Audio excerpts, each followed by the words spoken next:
Well, good evening. Welcome to the DBS Sports. I'm Kenson Casimir. Be sure to stick around for our so sad moment of the week later on. But for now, we begin with cricket.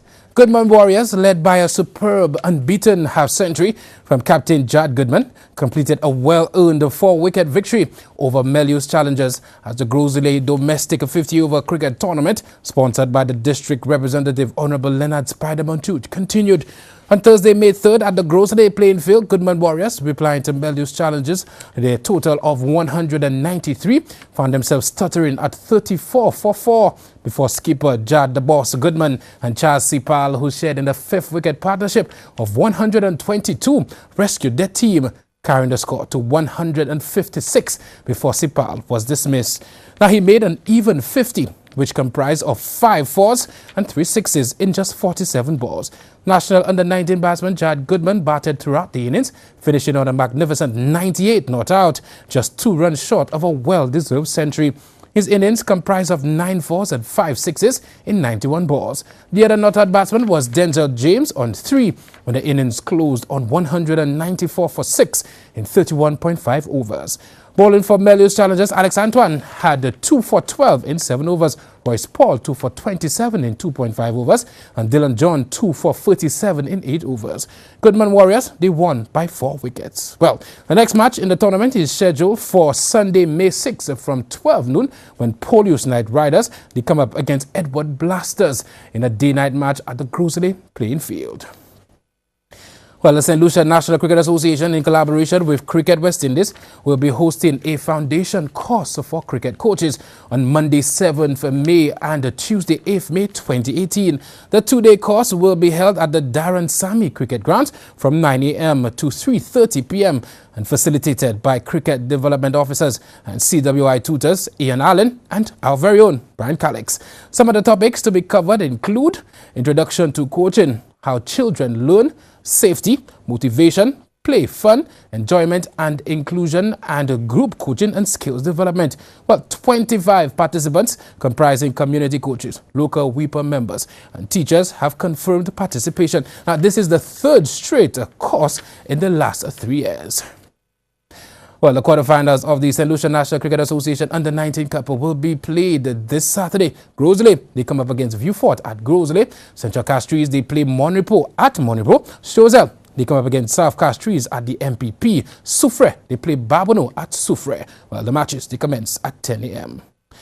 Well, now for an announcement, the community of Bocage will be hosting a community meeting for the youth as they seek to get youth development going in the region. The meeting will be held at the Bocage Youth with the Bocage Youth Group, along with yours truly. The meeting is scheduled for Thursday, May 10th, 2018 at 7 p.m. The meeting will be held at the Bocage Secondary School, calling out all youth in the region. Well, in local football, the Castries Football Council and the St. Lucia Football Association Peter Morton Northern Zone Youth League moves into the semi-final stages this weekend at the refurbished SAB playing facility. The youth teams will compete for places in the finals in the under-10s and the under-17 levels. In the under-10 division, B1, fresh off handing VSADC Pine Hill its only loss in the under-10s in the round-robin stages, will be looking to knock off another unbeaten team when they take on Valley Soccer Club in the first semi-finals at 10 a.m. The second semi-final clash will see a renewal of the Castries Groseley rivalry and VSADC Pine Hill under-10s. They take on Massey Stores Northern United. Now, following the under-10 action, the semi-finals of the under-17 will be held. Valley Soccer Club, they will take on New Generation of Barbono, while VSADC Lucas Aid under-17 will take on big players from Masha. Well, all semi-final matches will take place at the Saba Sporting Facility on Saturday, May 5th from 10 a.m. Parents, football fans and the general public are all invited to watch the next generation of footballers compete. Well, in rugby, the final of the Michael Maffrey Rugby Challenge is scheduled for Saturday, 5th May 2018. The games begin at 3 p.m. at the Leclerc playing field. The general public is invited to support this event. It's free of charge. Well, we take a break, but when we get back, we have our so sad moment of the week. Try to guess what that is. You may be surprised. Don't touch that dial.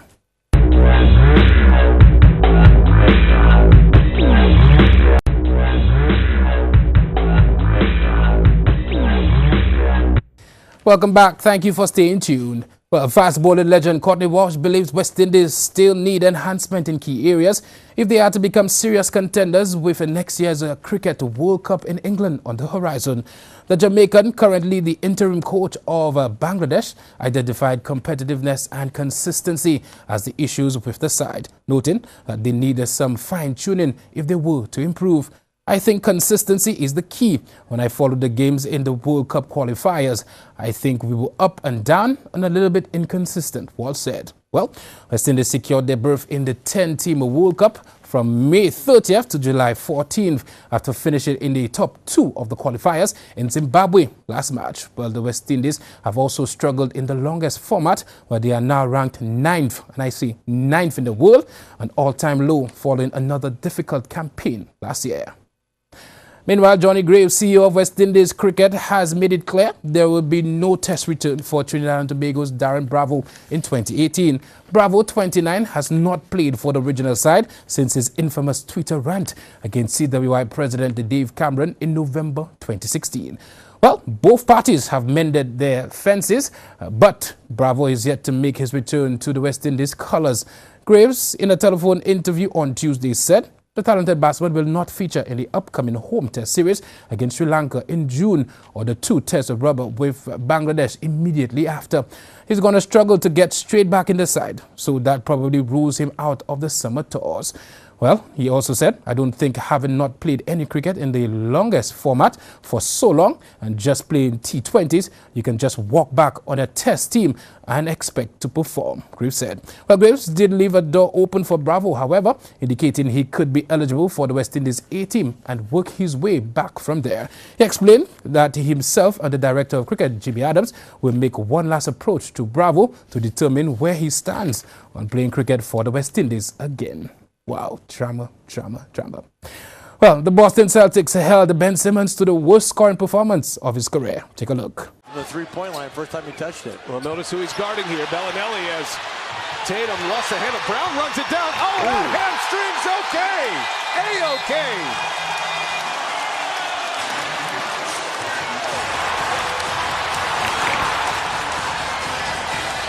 Another chance for Boston. Crowd is up. Up ahead, Monroe, and it is blocked by Embiid. Man, oh man. What a defensive play. Simmons with Brownie, knocked it out of his hands, right to Embiid. On his way in, Embiid throws it down with 2 hands. Wow. How about the agility of Joel Embiid? Points, 10 rebounds. Horford goes by him. Here's Smart, open for 3. Marcus Smart. The last 7-8 minutes of actual game time, this game has changed completely. Redick hits a 3, puts Philadelphia right back ahead. 5 of 10 shooting. He's hit a couple of 3s. That was a long 2. Here's Tatum. Wow, boom! Throw it down, son! Oh! Jason Tatum! Ilyasova and Bellinelli. The 2 buyout acquisitions from Atlanta on the floor. Bellinelli rising up and dunking it down. Defense by Aaron Baines. Bounce pass. Oh, Jaylen Brown. Elevation. Sir, Brian, my hamstring is just fine. That third quarter, but I tell you, the game really changed when McConnell came out, Simmons back on the floor. Boston with a 2-0 lead in this series. Simmons finished with just 1 point and 5 rebounds and 7 assists, turning the ball over 5 times and recording the team low 23 in the Philadelphia 76ers 108-103 defeat to the Celtics. Well, Arsenal was defeated 2-1 on aggregate by Atletico Madrid in the Europa League. Good delivery in these situations, right-footed in-swinger towards that near post area, and again, well bet. Griezmann, nice through ball. Costa in the clear. 1-on-1 with the goalkeeper. Costa with the finish. He's a killer, and this is a killer right before halftime. And watch Griezmann get this on his foot and just perfectly thread the needle. And then the big man using his body and just waiting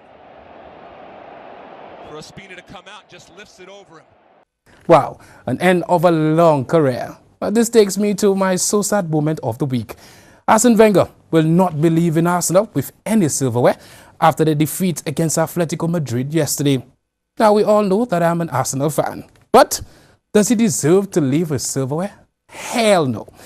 I've been heartbroken for too many years. For too many years, we've said, give him one more year.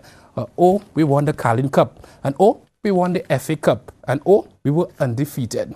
For too long, I woke up on my Saturday mornings to see pretty football, soggy. For too long, we fans begged and begged and begged for him to move to the front office and get a lovely sending off. But this is what he wanted. He stayed and stayed and stayed, only now to be forced out. Do I appreciate his early times at the club when I fell uncontrollably in love with that team? Yes. Do I fear we may struggle and perhaps even fall deeper? Yes. Is there some truth to the axiom, be careful what you wish for? Yes. But now, I can actually look forward to another season. Now I can truly wish my team can win again.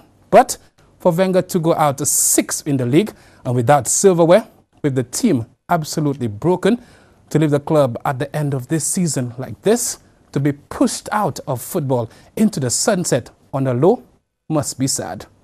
Must be so sad. Sports, cricket in Grosley, and of course football on the SAB again. Can't wait. DBS News continues after the break.